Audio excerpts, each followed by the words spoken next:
Leading the charge to end Obamacare once and for all, the attorneys generals of Texas and Wisconsin are filing suit claiming that now people are no longer forced to have health insurance or face a fine under the new law. The remaining health care law is unconstitutional. Joining me now is Wisconsin Attorney General Brad Schimel. 18 other states are joining this suit. Attorney General Schimel, good to see you. Thanks very much for joining us. Also joining us is the Attorney General of Texas, Ken Paxton.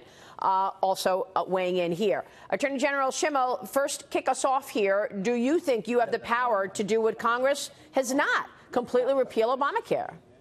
Well, this is really not about us exercising power. It's about us reserving power that belongs to the states, because Obamacare was an unconstitutional overreach.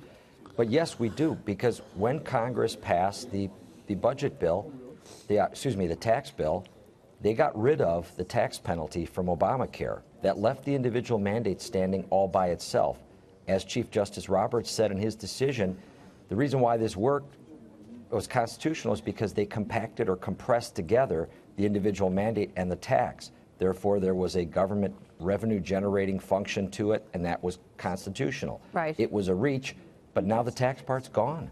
So Ken Paxton, do you need an alternative? I mean, is this all you can do, is do away with what's remaining and not have an alternative in place?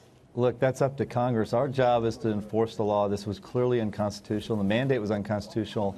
There was a broad reading of the mandate tied into this tax penalty that allowed the Chief Justice to say that this was authorized under the taxing power of Congress. But the reality is, now that the tax is gone, this is clearly unconstitutional, and this will be up to Congress if they want to make changes. Do you think the administration supports this suit?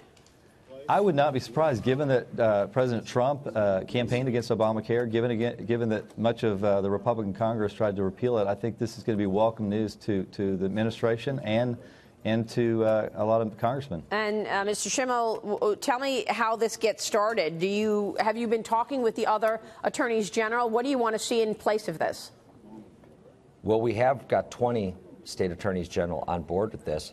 Frankly, my hope is that this authority returns to the states where it belongs. Right. The one-size-fits-all mandate doesn't work, and we've seen that in the series of broken promises from Obamacare. Put this back in the hands of the states. My state's already moving forward to cover people with pre-existing conditions, to recreate the high-risk pool. All right, we're going to keep watching this. I want to move on to DACA, particularly with you, Ken, because the Supreme Court has rejected an appeal from the Trump administration on the legality of the program that protects young undocumented immigrants from deportation. What do you make of the High Court's decision? Where does this go now? Well, look, it's still, ultimately, I think we're going to see it at the Supreme Court. It's going to continue to work itself through the circuit courts. I still think it's just a matter of time before the Supreme Court rules on this. What about you, Attorney General Schimel? Well, I agree. Ultimately, this is too big a thing to let sit at the circuit court level. The Supreme Court's going to take this up eventually. All right, we will leave it there. Gentlemen, thanks very much for weighing in this morning. We appreciate it. It's good to see you both.